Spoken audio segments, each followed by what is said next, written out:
Samantala, sa iba pang balita, nanawagan si Vice Presidente Jejomar Binay sa Commission on Audit na maglabas ng audit report sa lahat ng mga senador, congressman at maging sa hanay ng mga pribadong sektor na sangkot sa manumalyang 10 billion peso pork barrel scam. Ito'y upang tuluyang mabigyan linaw ang naturang kontrobersiya. Balita mo kami, Noel Perfecto. Nanawagan si Vice President Jejomar Binay sa Commission on Audit na sana ay gawan rin ng audit report ang lahat ng mga senador, congressmen, opisyalis ng gobyerno at pati yung nasa pribadong sektor may dinadawit sa usaping bilyon-bilyong pisong PDAF at 700 milyong pisong Malampaya Fund Scam. At kapag napatunayan na nagpagamit rin ng mga ito sa malakihang katiwalian, dapat lamang aniyang marekomendahang makasuhan ng ombudsman ang mga ito. Kung tama yung nabasa, random lang daw ang audit. Wow, di out of 1,000 kung walang na X%. Okay. Tapos magkakaroon ng conclusive statements.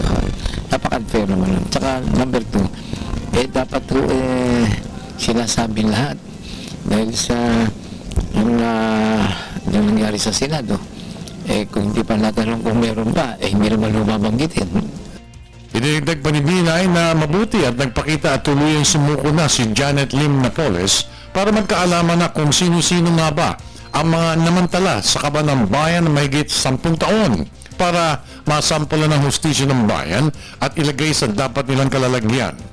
Maraing din itong pinabulaanan na kilala niya si Janet Lim Napoles. Ani ay hindi niya kaklose ito kahit kailan.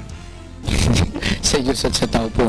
Kaya ba ko gumagawa ng story dyan na isa ko sa nakatanggap sa Diyos at sa tao, wala po ako nakatanggap niyan dahil sa hindi naman ako mabibigyan dahil sa hindi ko naman po kilala yan.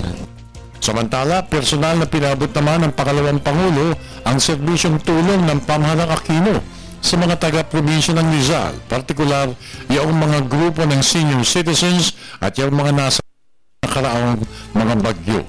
May mga programa ko kami dito sa housing. Also, tinitignan namin kung nasaan na ho yung kanila sa program sa housing. At yung tulong mo namin sa senior citizen, pinamamahagi po namin. Para sa Telebisyon ng Bayan, ako naman si Noel Perfecto.